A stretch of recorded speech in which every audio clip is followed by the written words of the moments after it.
Amém. Paz, igreja. Vou ficar com vocês um pouquinho em pé. Só um pouquinho. Gostaria que vocês pudessem abrir a Bíblia no livro de Gálatas, capítulo 2. E o versículo de número 20. Gálatas 2, versículo 20. Amém? Está escrito assim: fui crucificado com Cristo. Assim, já não sou eu quem vive, mas Cristo vive em mim. A vida que vivo agora no corpo, vivo-a pela fé do Filho de Deus, que me amou e se entregou por mim. Amém? Feche seus olhos só um momento. Vamos fazer uma oração. Pai, em nome do Senhor Jesus, eu te peço, Senhor, que nós possamos entender, compreender, que tudo aquilo que o Senhor falar no dia de hoje, Pai, o Teu Espírito, Ele encontre um lugar no nosso coração para frutificar essa palavra, Senhor. Nós cremos, Senhor, naquilo que o Senhor está para liberar, e nós te pedimos, Espírito Santo, fique à vontade, porque tudo aqui é seu, Senhor. Amém. Podem estar sentando, amém?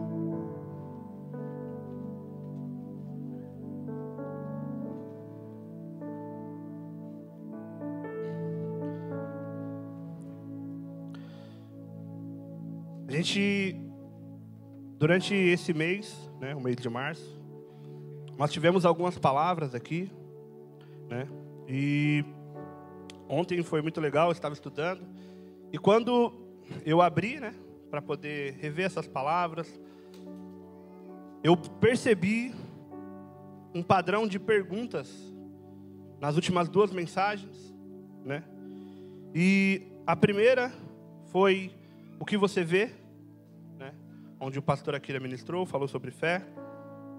E na semana passada o pastor Lucas esteve aqui e ele falou sobre onde você está, né? Para falar de obediência. E hoje eu gostaria de também continuar com uma pergunta, e espero que ao final a gente consiga respondê-la juntos, amém? E a pergunta que eu gostaria de fazer, e esse é o tema dessa mensagem, é: quem é você? E a gente, para responder isso, a gente precisa voltar para as Escrituras, né? Porque esse tema de quem é você, ou quem somos, é um tema que está sendo muito atual nos dias de hoje. Acho que nunca na história se fez tanto essa pergunta, ou buscou tanto essa resposta de quem sou eu. E o mundo, ele tem falado várias respostas, criados cada vez mais alternativas.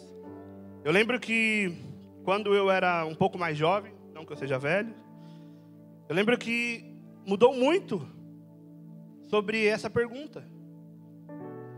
Antigamente a gente, para responder essa pergunta, a gente se baseava no lugar onde você nasceu, na família que você se pertence. Você baseava na igreja em qual você congregava, na fé que você tinha. E o mundo, ele tem transformado essa pergunta cada vez mais no sentimento, né? Hoje quem você é está sendo muito mais baseado no que você sente, no que outra coisa. Só que para nós descobrirmos quem somos, nós precisamos voltar para a palavra, bem? Então, eu gostaria de hoje fazer uma reflexão a respeito de quem somos, baseados em uma visão da Bíblia. Amém? Uma coisa que me chama muita atenção é que desde o Velho Testamento, Deus, ele vem formando em Israel um caráter coletivo. Desde que eles saíram do Egito e eles começaram ali a caminhar pelo deserto, Deus, ele começa a trabalhar neles uma mente de nação. Só que por muitas vezes a gente vê que Deus está trabalhando uma mente coletiva. Por mais que ali tivessem mais de talvez 1 milhão de pessoas, contando com mulheres, crianças e tudo mais, nós percebemos que por muitas vezes, quando Deus vai falar com Israel, Ele usa a figura de linguagem como se Israel fosse uma pessoa. Não é tão incomum também, nós vemos Deus falar de Israel como a sua esposa, como uma pessoa, como uma figura. E existem também algumas outras passagens onde a gente vê que por conta de uma pessoa, toda a nação de Israel, ela sofreu ou benefícios ou consequências. Então a gente percebe que, por mais que a nação de Israel ela fosse formada por muitos indivíduos, Deus ele estava trabalhando um caráter coletivo. Um grande exemplo disso, e eu acho que talvez o maior exemplo disso, talvez, é em Josué. Quando Josué ele começa ali as suas batalhas, no capítulo 7, a gente vai ver a história de Acã. E Deus ele manda eles entrarem na cidade e fala que eles não poderiam guardar nada daqueles utensílios, não poderiam guardar nada de despojo. E a gente vê que Acã, ele decide guardar alguns itens para si. Veja bem, nós estamos falando de uma nação de mais ou menos 1 milhão de pessoas. E uma daquelas pessoas, ele decide transgredir a lei do Senhor. Ele transgrediu aquilo que Deus tinha falado.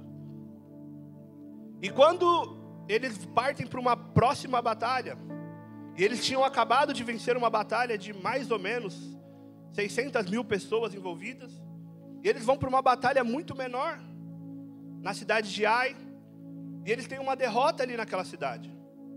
E quando eles são derrotados, a resposta de Deus para eles chama muito a atenção.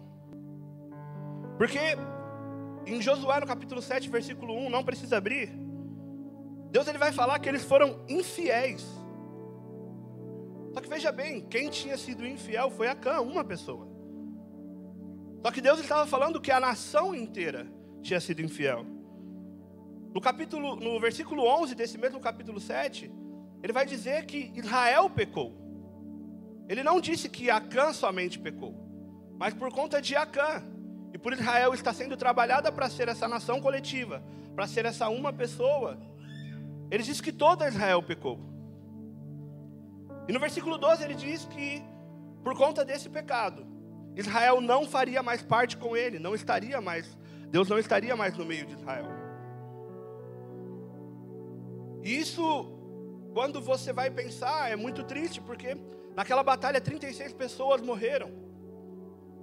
E veja bem, por conta do pecado de uma só pessoa, depois daquela batalha 36 morreram, e 36 famílias tiveram que velar um ente querido.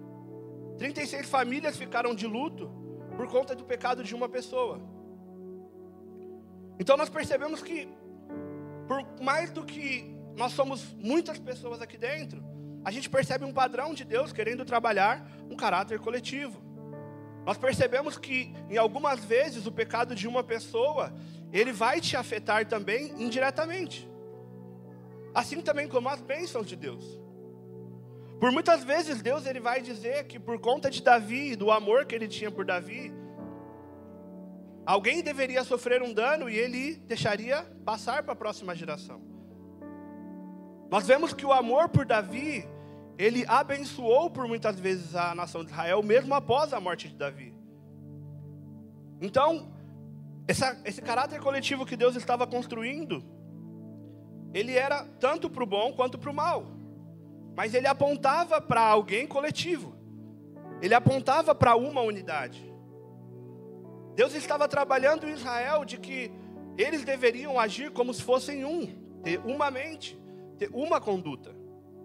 O próprio Paulo, quando ele vai escrever a carta de Coríntios, no capítulo 10, e ele começa a falar sobre o povo de Israel, ele usa essa linguagem coletiva. Ele vai falar que todos eles viram a nuvem, todos eles experimentaram das comidas, todos eles estiveram no deserto. E nós vemos que a todo momento isso está sendo trabalhado. E veja bem, eu não estou dizendo também que a individualidade dentro da igreja ela não existe, ela existe. O próprio Josué, quando ele vai espiar a cidade, ele volta e ele tenta animar o povo, ele tenta fazer com que eles entrem, eles tentam fazer com que eles confiem. Deus ele guarda Josué. Todo o povo pereceu, mas Josué e Caleb entraram na terra prometida. Só que Deus, ele estava apontando para algo, né? Por mais que naquela época eles não pudessem entender, hoje nós entendemos isso. Porque o Velho Testamento, ele nos serve como uma sombra do que viria. E por que Deus, ele estava trabalhando esse caráter coletivo? Porque ele já sabia que o cordeiro seria imolado. Ele já sabia que Cristo viria. E com Cristo viria a igreja. E ele preparou Israel, e ele estava nos preparando, porque um dia que a igreja chegasse, esse caráter coletivo, ele começaria a realmente de fato. Deus estava preparando a nossa mentalidade para quando chegasse a igreja, para quando chegasse a plenitude, nós pudéssemos viver esse caráter coletivo. Vamos abrir em Romanos, capítulo 12, versículo 4 e 5.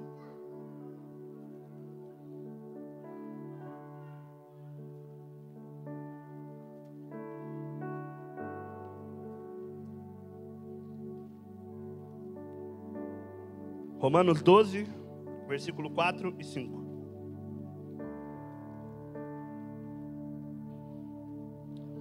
A palavra diz assim: assim como cada um de nós tem um corpo com muitos membros, e esses membros não exercem todos a mesma função, assim também em Cristo, nós, que somos muitos, formamos um corpo, e cada membro está ligado a todos os outros. A igreja, ela não é uma reunião de eus.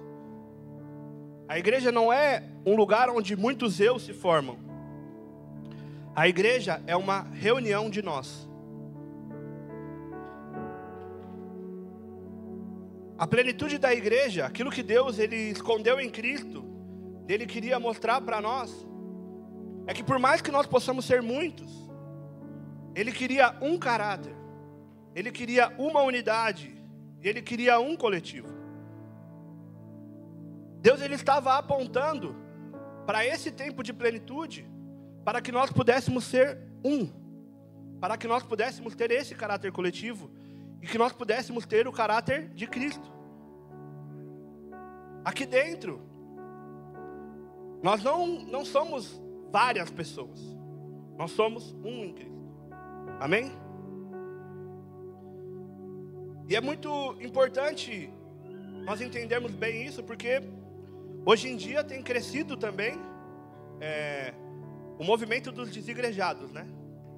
Onde muitas pessoas acreditam que elas não precisam ir à igreja, elas não precisam visitar uma célula, que elas podem ficar em casa e cultuar sozinha ali dentro de casa. E esse movimento, ele, numa época, ele foi importante, porque as pessoas, elas viam a igreja e elas achavam que a igreja era esse lugar. Ela achava que a igreja era o pastor, ela achava que a igreja era os líderes. E foi começado a ser ensinado: não, a igreja é você, a igreja é você, a igreja é você. E realmente nós somos a igreja. Só que isso trouxe talvez uma confusão de as pessoas acharem que elas são a igreja.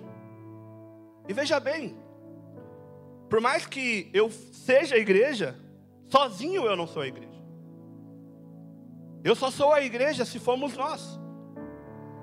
Se eu não fizer parte do corpo, eu não estou sendo a igreja. Eu não posso ser a igreja sozinho. Imagina assim, você tem o seu próprio corpo, e dentro do seu corpo você tem vários membros, vários órgãos. Se você tirar um dedo seu e cortar ele, e você olhar, você reconhece, é seu dedo. Porém, a partir do momento que ele está fora do seu corpo, ele vai secar e morrer. Porque por mais que ele pudesse ser parte, você reconhece que é seu, fora do seu corpo ele não tem vida para sobreviver. E aí ele deixa de ser o seu corpo. Aí você se livra dele, porque ele não é mais seu corpo. Ele só consegue ser corpo enquanto ele estiver junto com as outras partes.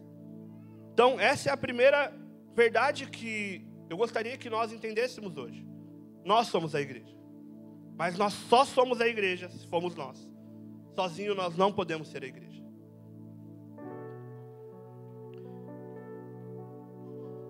Isso me traz uma uma esperança, isso me traz algo no coração muito, muito importante. Porque quando nós falamos de uma igreja com caráter coletivo, quando nós falamos sobre alguém que Deus está criando, alguém que Deus está fazendo crescer, a igreja nesse sentido, nós percebemos que Deus, ele também fala desse corpo como um corpo que cresce. E Deus, ele está ali trabalhando para que esse corpo cresça. Deus, ele está trabalhando para que nós, como um corpo, nós em unidade, possamos evoluir. E em Efésios 5, se vocês puderem abrir comigo, Efésios 5, 25, 25, 26 e 27. Esse é um grupo de versículos que é usado muito sobre casamento. Porém, ele fala sobre a igreja de Cristo.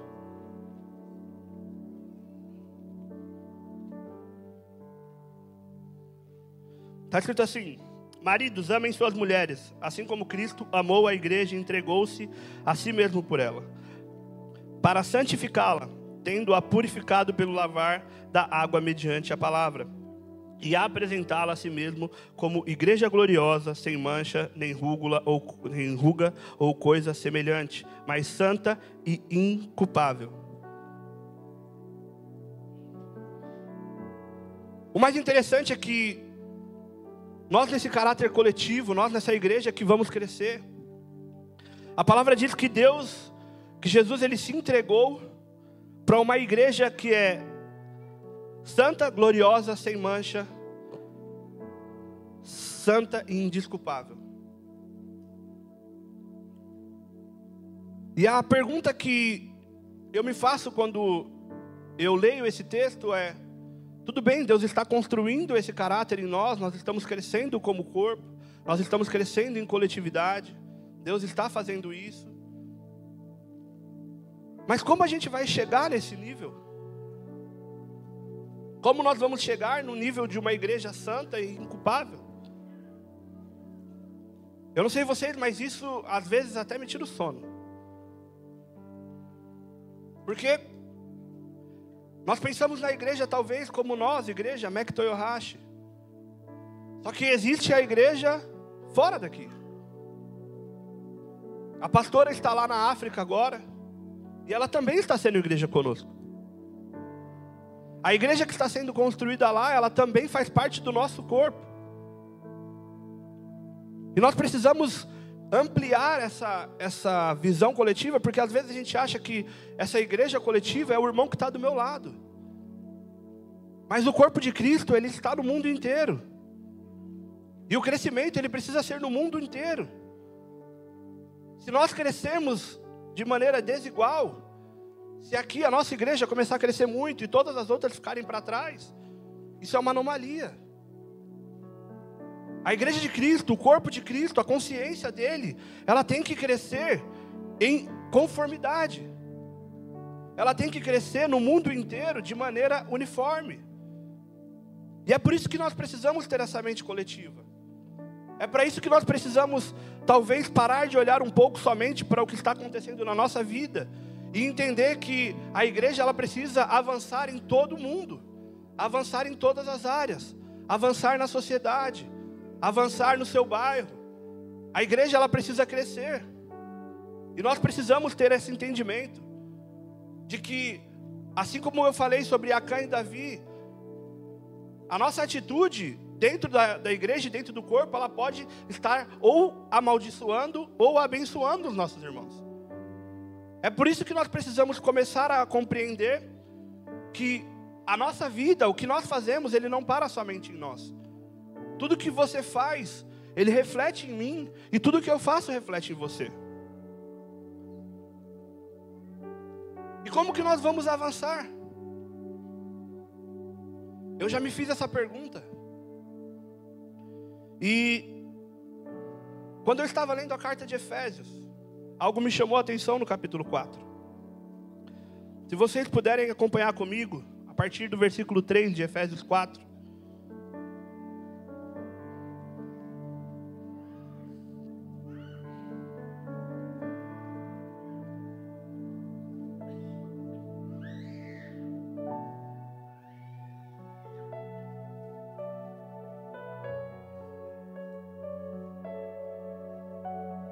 Efésios 4, versículo 3 em diante, nós vamos ler um pouco até o 16, amém?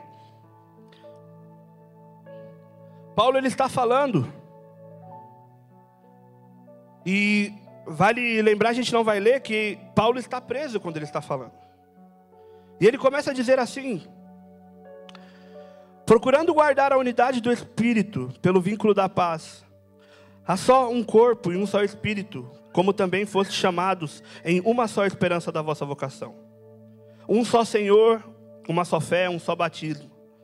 Um só Deus e Pai de todos, o qual é sobre todos, e por todos em todos vós.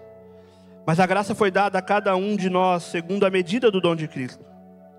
Por isso diz, subindo ao alto, levou cativo o cativeiro e deu dons aos homens.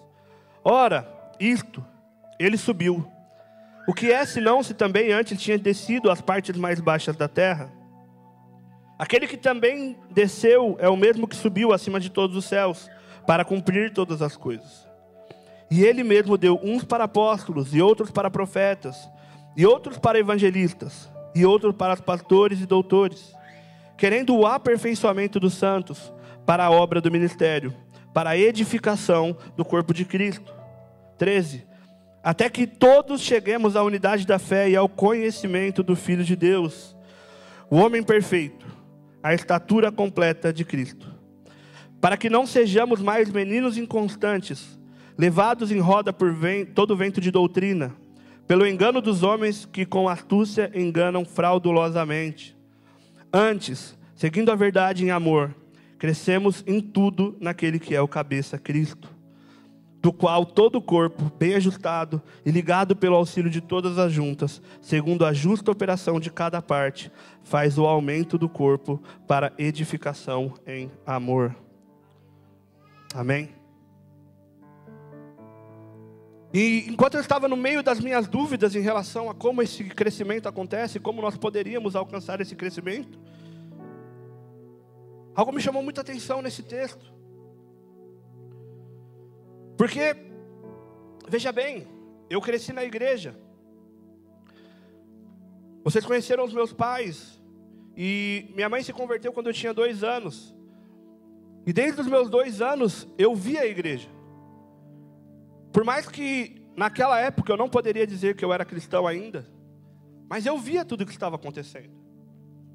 Os meus pais, eles começaram a se envolver com a parte de liderança da igreja, e nós íamos nas reuniões com eles. Eu lembro, eu e meu irmão, enquanto nós íamos nas reuniões, a gente via uns problemas que aconteciam.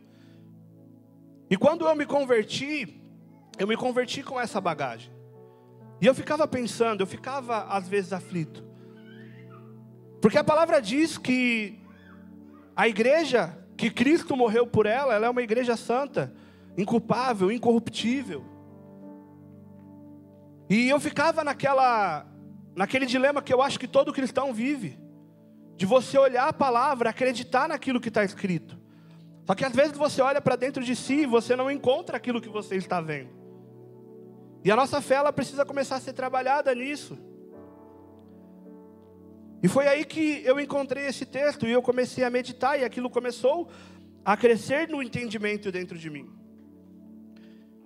E daquilo que lemos, um ponto que me chamou muita atenção é que quando fala dos 5 ministérios, ele diz assim que os 5 ministérios, ele tem a função de amadurecer a igreja.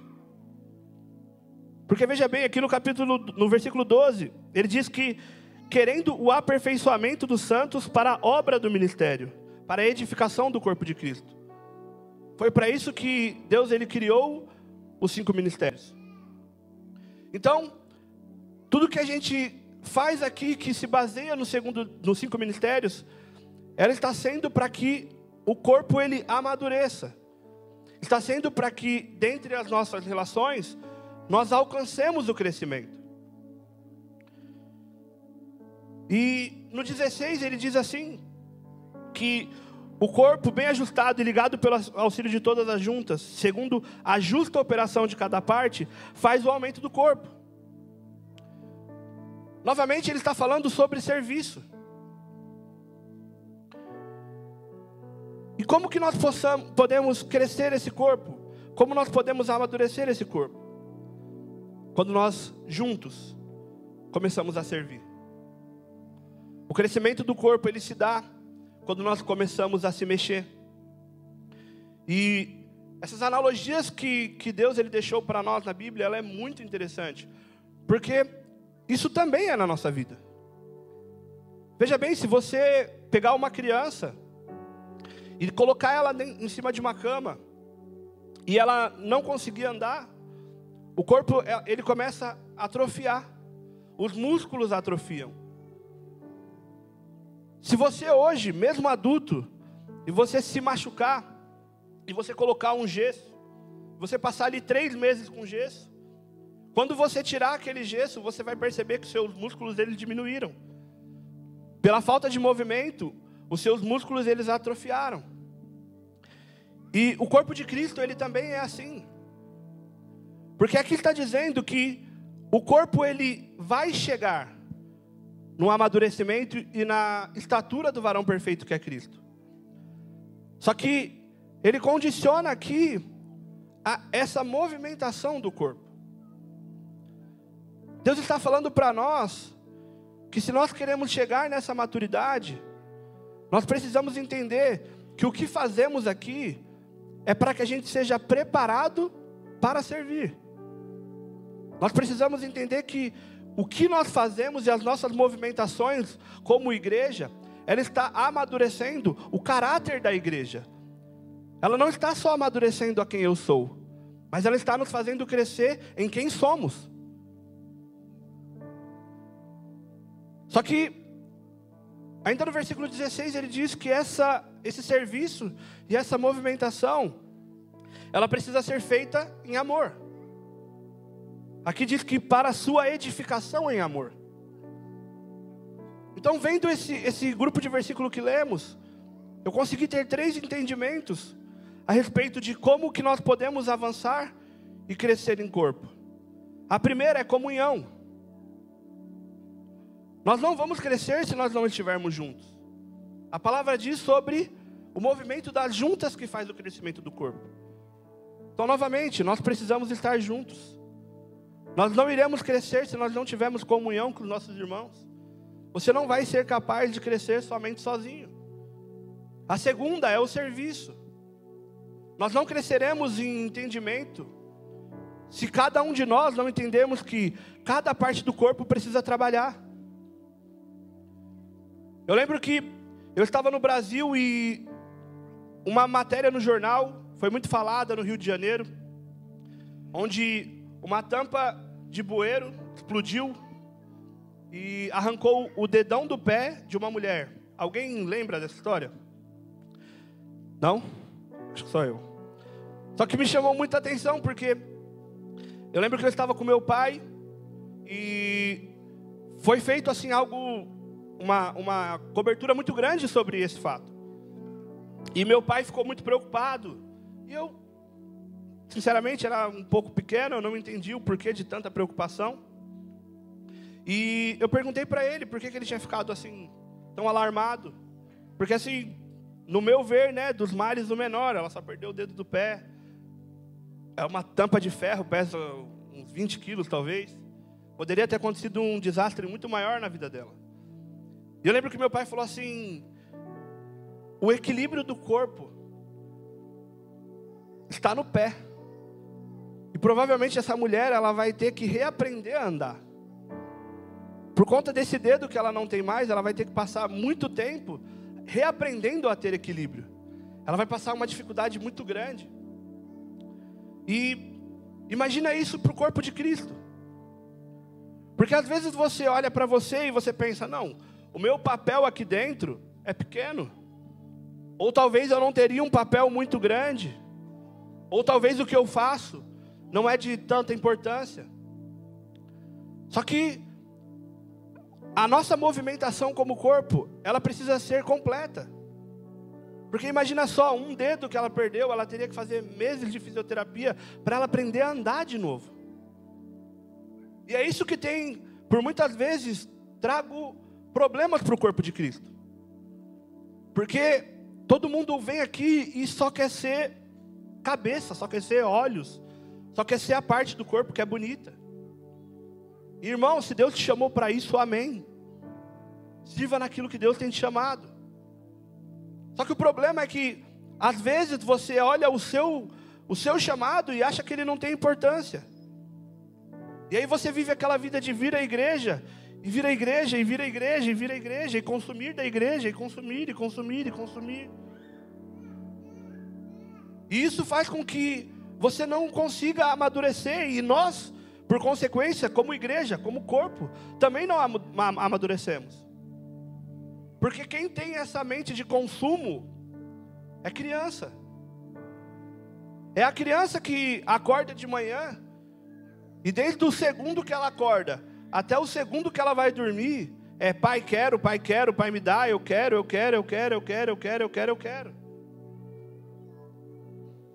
Um dos medidores mais simples de maturidade é quando você vê que a criança, ela parou de querer, e ela já passa a fornecer algo. Quem aqui tem filho na idade de 15, 16 anos ou mais? Levanta a mão para eu ver. Vai dizer que não dá aquela sensação, quando o seu filho, ao invés de acordar e falar, pai quero, ele acorda e fala, pai, o que você está precisando? Ou mãe, o que você precisa? Onde eu posso te ajudar? Se não chegou essa data ainda, põe a mão nele agora assim do lado e fala, em nome de Jesus.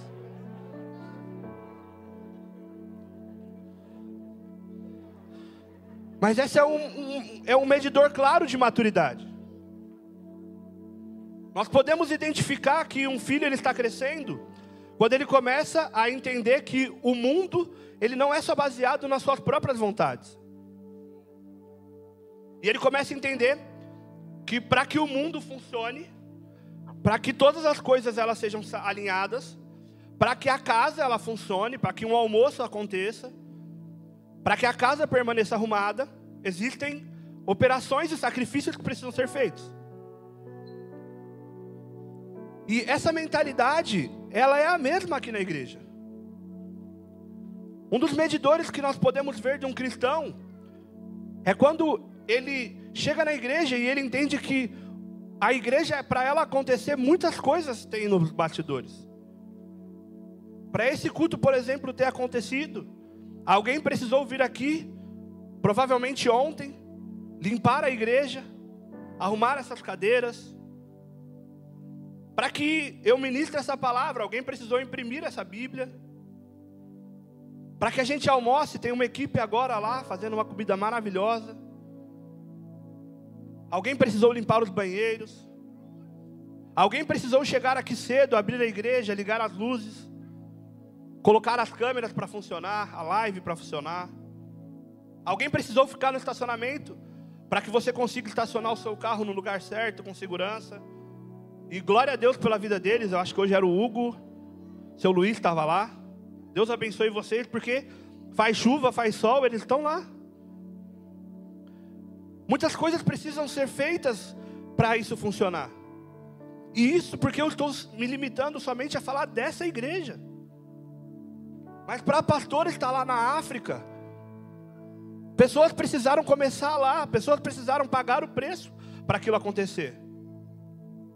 Para as pessoas ministrarem na China, para as pessoas levarem o Evangelho, muitas coisas precisam ser feitas. Existem muitas coisas que precisam ainda ser feitas e não foram feitas. E se nós não tivermos o entendimento de que o corpo ele precisa de você para que isso aconteça, para que nós possamos crescer, nós estaremos doentes. E o pior, a gente não vai conseguir perceber. Você precisa entender que o que você faz ou não faz, ele está afetando a nossa igreja, ele está afetando a igreja é de Toyohashi, as igrejas de Hamamatsu. E eu não falo só da Missão Apoio. Está afetando as igrejas do Brasil, está afetando as igrejas da África, está afetando as igrejas do mundo inteiro. A sua decisão de não compreender, ela está afetando o corpo de Cristo. E isso chegou para mim num momento muito difícil da minha vida. Essa palavra, ela nasceu no meu coração há mais ou menos 3 anos e meio, 4 anos atrás, quando eu cheguei no Japão. Porque, como eu falei, eu cresci na igreja e eu vi muitas coisas acontecendo. E essas coisas, elas encheram o meu coração. E quando eu me converti e comecei a servir no Brasil, aquelas coisas ainda estavam no meu coração e eu não tinha percebido. E quando eu cheguei aqui no Japão, e eu estava fora da minha família, eu estava fora do ambiente que eu estava acostumado, e eu tive que realmente encontrar em mim algo que eu ainda não havia tido, porque veio eu e minha esposa, na época nós só tínhamos Alice, e nós éramos no Brasil muito unidos como família.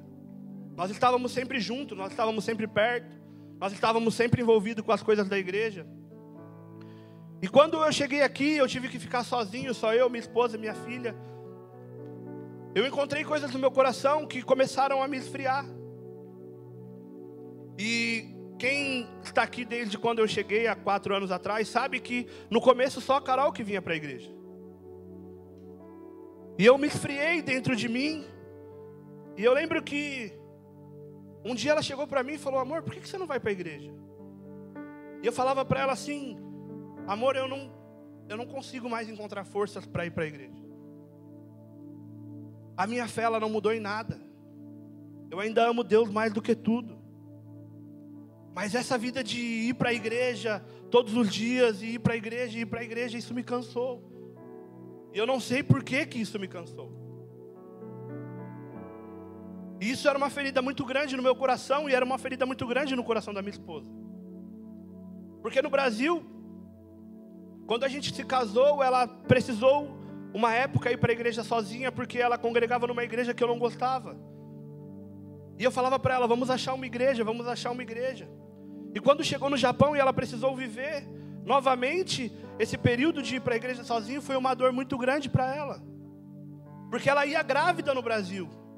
E ela falava para mim: amor, eu ia grávida. Eu ficava esperando o ônibus, horas e horas, para poder ir para a igreja sozinha. Era um fardo muito grande. E quando nós achamos uma igreja, eu achei que não passaria por isso de novo. E hoje você está em casa. E ela falou: vamos orar, eu não quero isso. Eu não aceito isso. E eu falei para ela: amém, vamos orar. E quando a gente começou a orar, foi que essa palavra nasceu. Quando nós começamos a orar, Deus me mostrou algo que eu ainda não tinha visto. Porque, por mais que às vezes a gente possa olhar para a igreja e entender que falta, aqui na palavra tem a esperança de que ela vai chegar. Em Isaías 52, ele diz que Cristo, ele viu a recompensa do seu sacrifício. Ele viu a recompensa daquilo que ele fez. E quando eu li aquela palavra, eu encontrei lágrimas, eu encontrei algo no meu coração que eu precisava. Porque Cristo falou para mim assim: ei, olha lá, por mais que você às vezes não consiga enxergar, eu enxerguei algo pelo qual vale a pena morrer. E foi aí que eu encontrei essa motivação dentro de mim. Porque, por mais que a gente olhe para o lado e a gente veja que ainda falta para essa igreja sem mácula, para essa igreja santa, para essa igreja irrepreensível, nós temos a plena convicção de que ela vai chegar. Só que para isso nós precisamos agir. Para isso nós precisamos nos movimentar. E foi quando eu encontrei, e Deus falou comigo de uma maneira surpreendente. E essa palavra, ela tem me movido até hoje. Porque, por mais que naquela época eu me esfriei, Deus, ele me mostrou algo que vale a pena viver. Deus, ele me mostrou que a igreja é algo que vale a pena nós nos gastarmos por ela. Porque por mais que nós enxergamos a igreja talvez de uma maneira limitada, Cristo, ele olha para nós e ele diz: noiva minha, santa, pura. E nós precisamos avançar para isso.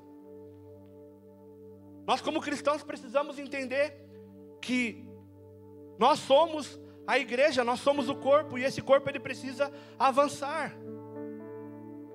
Aqui em Efésios, quando diz que ele deu uns para apóstolos, outros para pastores, ele diz até aqui, até aqui. Até que todos estejamos na estatura de Cristo. Não é só o pastor Akira que vai chegar na estatura. Não é só os líderes. Esse trabalho que nós fazemos diariamente na igreja, o que nós vivemos aqui diariamente, é para que todos alcancemos.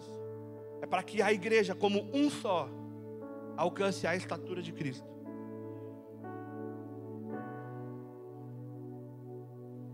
Primeira Coríntios 11.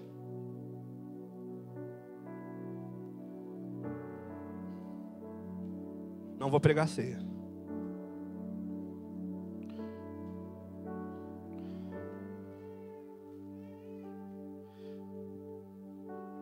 Aqui em 1 Coríntios 11, o contexto é uma igreja de muitos problemas. Se você for ler essa carta inteira, você vai ver que essa igreja como um todo, ela tinha muitos problemas. E Paulo ele escreve essa carta a fim de solucionar alguns problemas, resolver algumas questões. E até que ele chega nesse capítulo 11, que todo mundo conhece, é o capítulo que nós lemos todo primeiro domingo na ceia. E quando ele chega nesse capítulo, e ele vai falar sobre a ceia, ele começa dizendo que, por conta da ceia, ele não elogia os irmãos da igreja de Corinto. E ele vai dizer que a reunião que eles estão fazendo, ela está fazendo mais mal do que bem. E ele fala que eles não conseguem esperar uns aos outros para comer, e aquilo estava envergonhando a igreja. Então, se você hoje se encontra nessa mesma situação que eu me encontrava, de estar ferido com a igreja, de não se encontrar no corpo, nós vamos ver aqui o que Paulo fala a respeito dessa igreja que tinha muitos problemas. E vamos tentar encontrar na palavra a solução, amém? Capítulo 11, versículo 17.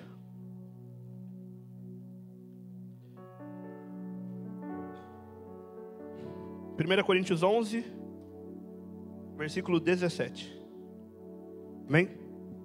Está escrito assim: entretanto, nisso que vou lhes dizer não os elogio, pois a reunião de vocês fazem mais mal do que bem. Em primeiro lugar, ouço que quando vocês se reúnem como igreja, há divisões entre vocês. E até certo ponto eu creio, pois é necessário que haja divergência entre vocês, para que sejam conhecidos os que dentre vocês são aprovados.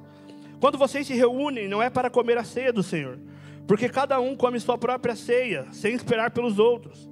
Assim, enquanto um fica com fome, o outro se embriaga. Será que vocês não têm casa onde comer e beber? Ou desprezam a igreja do Senhor e humilham os que nada têm? O que eu vou dizer? Eu os elogiarei por isso? Certamente que não.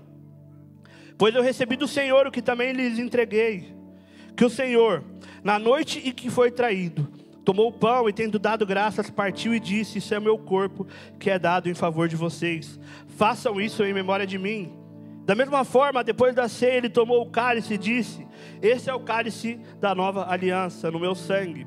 Façam isso sempre que beberem e comerem em memória de mim. Até aí, por enquanto. Paulo ele fala que para essa igreja que estava com muitos problemas, e ele vai tratar da ceia, ele usa um exemplo que eu não sei vocês, mas desde a primeira vez que eu li, me chamou muita atenção. Porque, veja bem, Paulo ele poderia ter utilizado qualquer figura de linguagem para poder falar da ceia. Amém? Vocês creem nisso? Só que Paulo ele chega para uma igreja que está com problemas, E ele usa um exemplo. E ele diz assim: porque na noite em que o Senhor foi traído.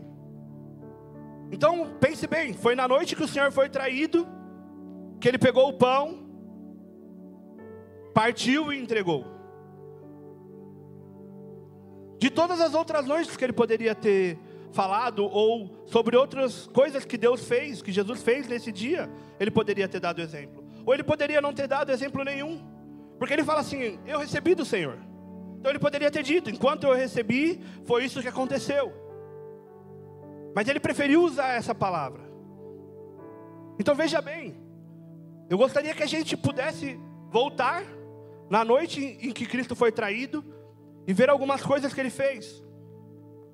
Só que Paulo, ele chega para uma igreja que está tendo problema entre si e diz assim: na noite que Deus foi traído, na noite que Cristo, ele menos, na nossa visão, teria motivos para acreditar no irmão.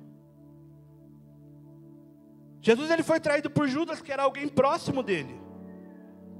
Então o que Jesus, ele fez nesse dia foi quando nós, como seres humanos,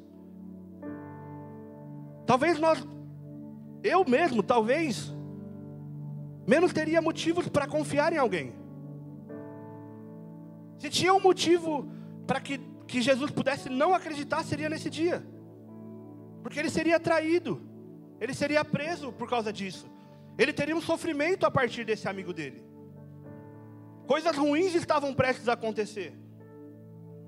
Agora eu pergunto para você: se você soubesse que um amigo seu, ele vai te trair, e por conta de você ser traído, você vai ser preso, você vai ser surrado, e você vai ser morto, você conseguiria fazer algo por alguém? Você conseguiria acreditar na amizade de alguém?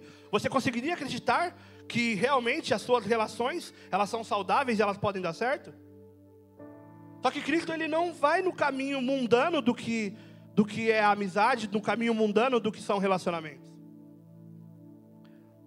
E na noite que ele foi traído, eu separei 3 coisas que para mim me chamaram a atenção. Porque assim que ele senta na mesa, algo tinha acontecido antes. Quando os seus discípulos entram dentro da sala, Cristo, ele pega uma bacia e ele lava os pés dos seus discípulos. E para aquela época isso era uma loucura. Ele era o mestre. Ele deveria ser servido. Mas ele coloca o padrão para nós do que tem que ser feito.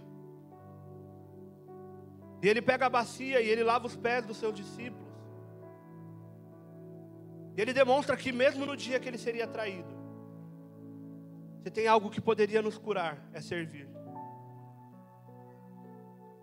E isso que eu estou falando é algo que eu e a minha esposa, nós aprendemos. E nós temos vivido isso. Porque algumas vezes a gente sentiu dificuldade em algumas pessoas. Nós caminhamos com jovens desde o Brasil, mais ou menos 3 anos antes da gente vir para cá. Então, com os 4 que temos aqui, nós temos mais ou menos 7 anos que nós começamos. E antes disso, antes de casarmos, ela já servia, acho que no Ministério Infantil. Eu também servia no Ministério Infantil da nossa igreja. E algumas vezes a gente teve problemas de relacionamento com irmãos. E é engraçado que por muitas vezes a gente chegava e conversava em casa e eu falava para ela assim: amor, eu acho que o diabo está querendo colocar alguma coisa no meu coração a respeito desse irmão. E às vezes ela compartilhava e falava: eu também. E até que esse entendimento chegou para nós. E nós tomamos uma decisão. E a decisão foi: todas as vezes que o diabo ele tentar colocar algo contra o meu irmão, eu vou servi-lo. Todas as vezes que nós sentimos dificuldade com alguém, nós vamos lá e servimos essa pessoa. Porque quando nós nos colocamos nessa posição de servo, o nosso coração está humilhado. E se o nosso coração está humilhado, não há espaço para orgulho. E se não há espaço para orgulho, todas as desavenças elas se vão. Então, irmãos, pratiquem. Se é algo que nós temos feito. Se tem um irmão que você sente algo, e não é algo concreto de, assim, o irmão fez alguma coisa para mim, precisa de reconciliação e perdão. Não, às vezes o irmão falou um bom dia estranho e eu guardei, aquilo atingiu meu coração. E vocês sabem do que eu estou falando. Às vezes você fala, nossa, o irmão falou um bom dia estranho, né? Hoje, não sei. Ou o irmão passou por mim e não falou comigo. E essas pequenas coisas, elas vão desgastando as nossas relações. E quando isso aparece, a primeira coisa que a gente faz é, vamos servir. Vamos servir esse irmão. E foi isso que Cristo fez na noite que ele foi traído. Veja bem, a gente imagina a ceia muito bonita, mas Judas estava lá. E Jesus pegou os pés daquele que haveria de trair ele e lavou. Porque a conduta de Jesus, ela não precisava de nenhuma outra atitude de ninguém mais. E é isso que nós precisamos. Se nós queremos ter esse entendimento de corpo que cresce, você precisa servir. E a segunda coisa que Cristo, ele fez, logo após lavar, ele sentou na mesa. E ele pegou o pão, ele repartiu o pão, e ele diz, este é o meu corpo. Este é o meu corpo que é dado em favor de vocês. Eu não sei vocês, mas quando eu leio esse texto e ele diz, esse é meu corpo que é dado em favor de vocês, sabe quem eu imagino que está sendo entregue?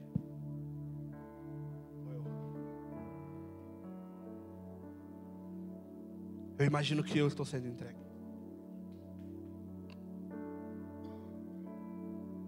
Quando Cristo ele estava prestes a partir,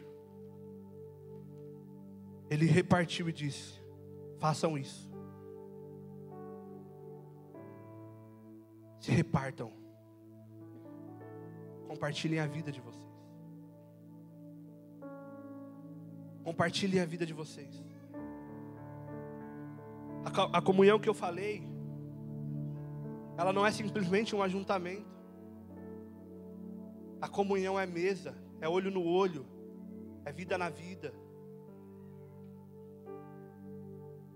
Na noite que ele foi traído, para uma igreja que estava passando por dificuldades, Paulo disse, compartilhem a vida.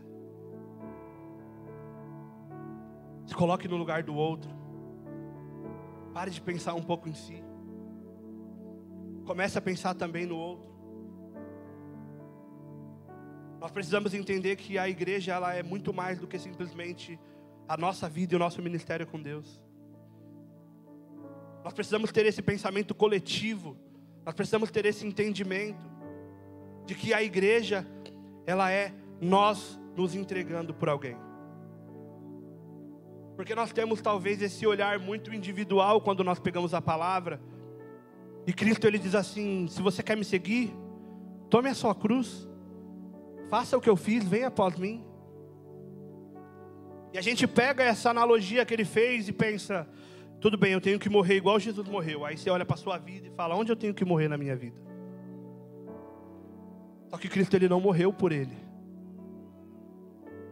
Se naquela noite Cristo ele tivesse pensado na vida dele, ele não teria ido para a cruz. Quando ele estava indo lá, ele pensou em você. Ele chama você e fala assim, pegue a sua cruz, venha atrás de mim, faça o que eu estou fazendo. Cristo ele está se entregando por alguém. Se você está vindo para a igreja para morrer somente para você, sem pensar nas outras pessoas que estão ao seu redor, você não está fazendo o que ele fez. Porque ele não pensou só em si naquela noite. Ele foi para lá e morreu por pecados que não eram dele. Ele foi para lá e sofreu um castigo que não era para ele. Cristo ele sofreu uma dor de que era nossa. Só que nós entramos na igreja, e isso eu também faço. Nós temos muita dificuldade de sofrer o dano calado. Nós temos muita dificuldade de, assim como Cristo, sofrer quieto. A nossa carne, ela grita e ela quer uma justiça própria. E eu lembro que, eu não vou lembrar exatamente onde, mas eu lembro que Paulo, escrevendo uma carta, ele diz assim: por que vocês estão envergonhando o evangelho quando vocês têm uma disputa com seu irmão e ao invés de receber o dano, você procura a justiça alheia? Esse é um sentimento que por muitas vezes a gente tem de justiça própria. Nós não queremos sofrer o dano calado. Nós não entendemos que viver como Cristo viveu é absorver a dor do irmão para nós, é pagar o preço por ele. Nós não entendemos que cada vez que o irmão precisa de ajuda, ou cada vez que o irmão nos fere, faz parte da nossa responsabilidade receber esse dano, assim como Cristo fez. Isso é uma dificuldade para mim. Eu sou uma pessoa muito reativa. Só que eu preciso entender que, por mais que eu tenha as minhas características, elas precisam se render a quem Cristo é. Foi por isso que eu comecei lendo Gálatas. Porque lá está escrito: não sou mais eu quem vivo, é Cristo que vive em nós. Nós precisamos viver a vida dele. Nós precisamos abrir mão das nossas próprias vontades para a vontade dele. Então, Jesus, ele serviu na noite que ele foi traído.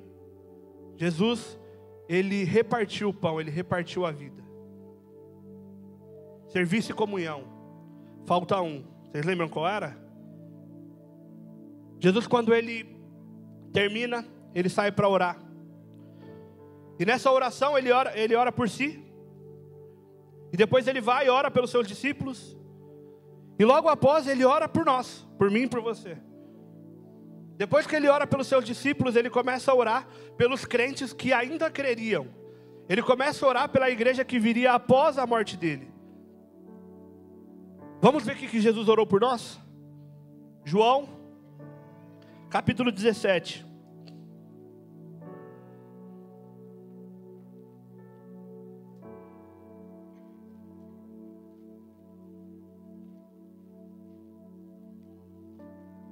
A partir do versículo 20. João 17, 20. Eu já vou encerrar.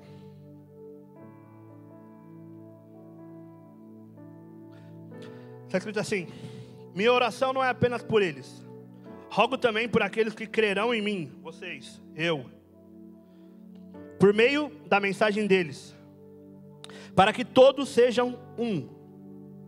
Pai, como tu estás em mim e eu em ti, que eles também estejam em nós, para que o mundo creia que tu me enviastes. Dê-lhes a glória que me deste, para que eles sejam um, assim como nós somos um. E neles, eu neles e tu em mim, que eles sejam levados à plena unidade, para que o mundo saiba que tu me enviaste e os amaste como igualmente me amaste. Pai, quero que os que me deste estejam comigo, onde eu estou, e vejam a minha glória. A glória que me deste, porque me amaste antes da criação do mundo. Pai justo, embora o mundo não te conheça, eu te conheço, e estes sabem que me enviaste. Eu os fiz conhecer o teu nome, e continuarei fazendo, a fim de que o amor que tens por mim esteja neles, e eu esteja neles. Amém? Tudo aquilo que nós fazemos, o serviço, a comunhão, a entrega, ela tem que ser baseada no amor de Cristo. É o amor que Cristo teve por nós. É a graça dele que nos capacita a viver essa vida. Porque, irmãos, aquilo que eu ministrei hoje não é fácil. Eu não estou dizendo aqui como se para mim fosse a coisa mais fácil do mundo. Não é. Só que o amor de Deus, ela é a capacidade que nós temos em transmitir isso e viver isso. É a graça dele que está nos capacitando a alcançar essa unidade. Para que nós possamos realmente viver essa unidade em Cristo, Nós precisamos amar como Ele amou. E a primeira pergunta que eu fiz aqui hoje é: quem é você? E eu acredito que vocês já tenham a resposta. Você somos nós. Olha para o irmão que está do seu lado e fala para ele assim: você somos nós.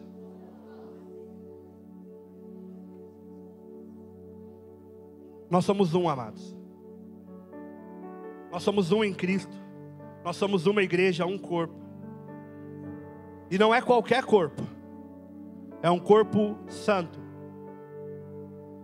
Só que para que a gente cresça, nós precisamos entender que nós precisamos servir, nós precisamos ter comunhão e nós precisamos nos amar.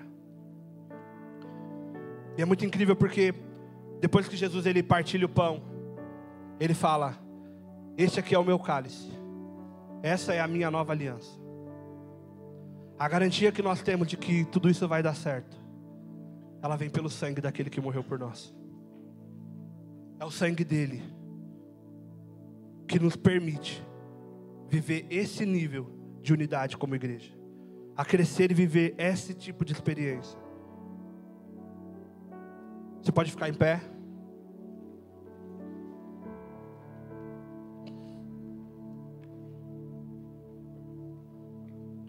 Um dos versículos mais conhecidos da Bíblia,